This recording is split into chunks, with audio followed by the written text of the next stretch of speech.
yang sedemikian ini menunjukkan kepada kita akan bahayanya sifat ragu-ragu dalam keimanan. Ketika orang ragu-ragu dalam masalah akidah, maka dia itu tidak yakin. Dan kalau tidak beriman, maka terjatuh ke dalam kekufuran.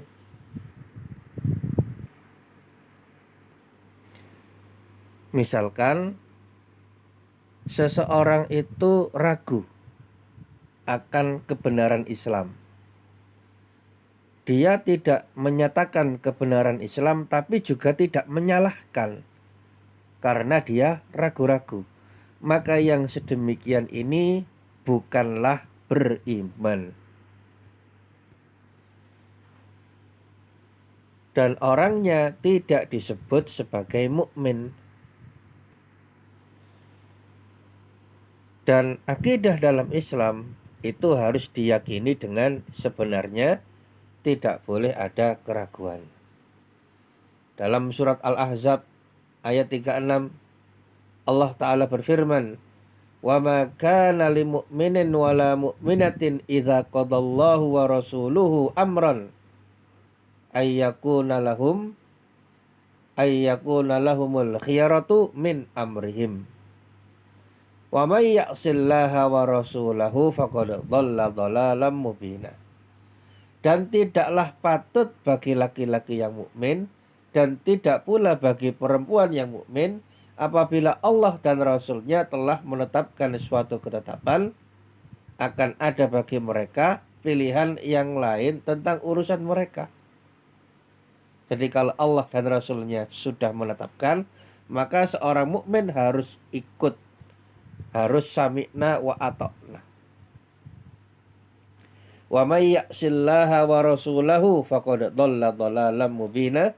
Dan barang siapa yang mendurhakai Allah dan Rasul-Nya, maka sungguh dia telah sesat dengan sesat yang nyata.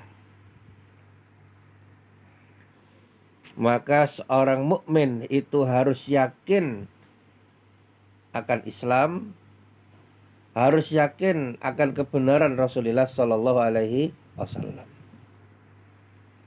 Dan di antara tipu daya setan adalah ingin membuat manusia itu ragu-ragu. Dan kalau sudah ragu-ragu, maka dia akan terjatuh ke dalam kekufuran.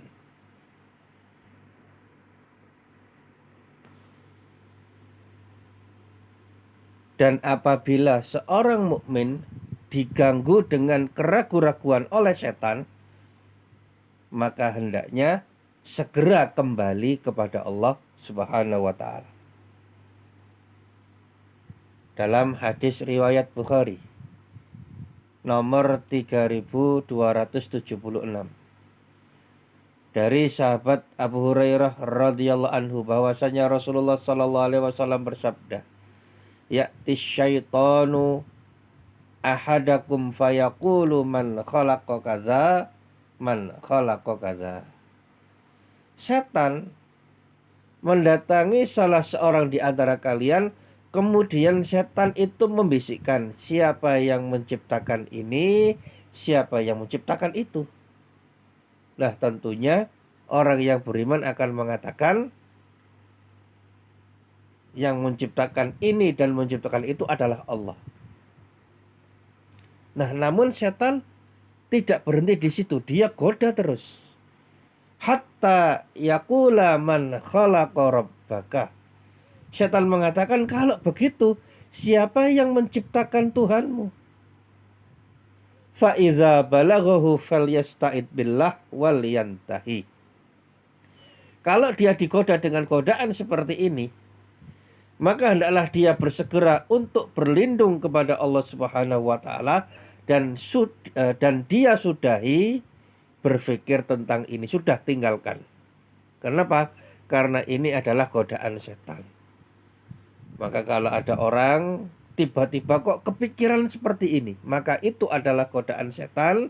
Maka segera berlindung kepada Allah, baca a'udzubillahi minasyaitonirrajim, kemudian dia sudahi tidak dia teruskan agar dia selamat.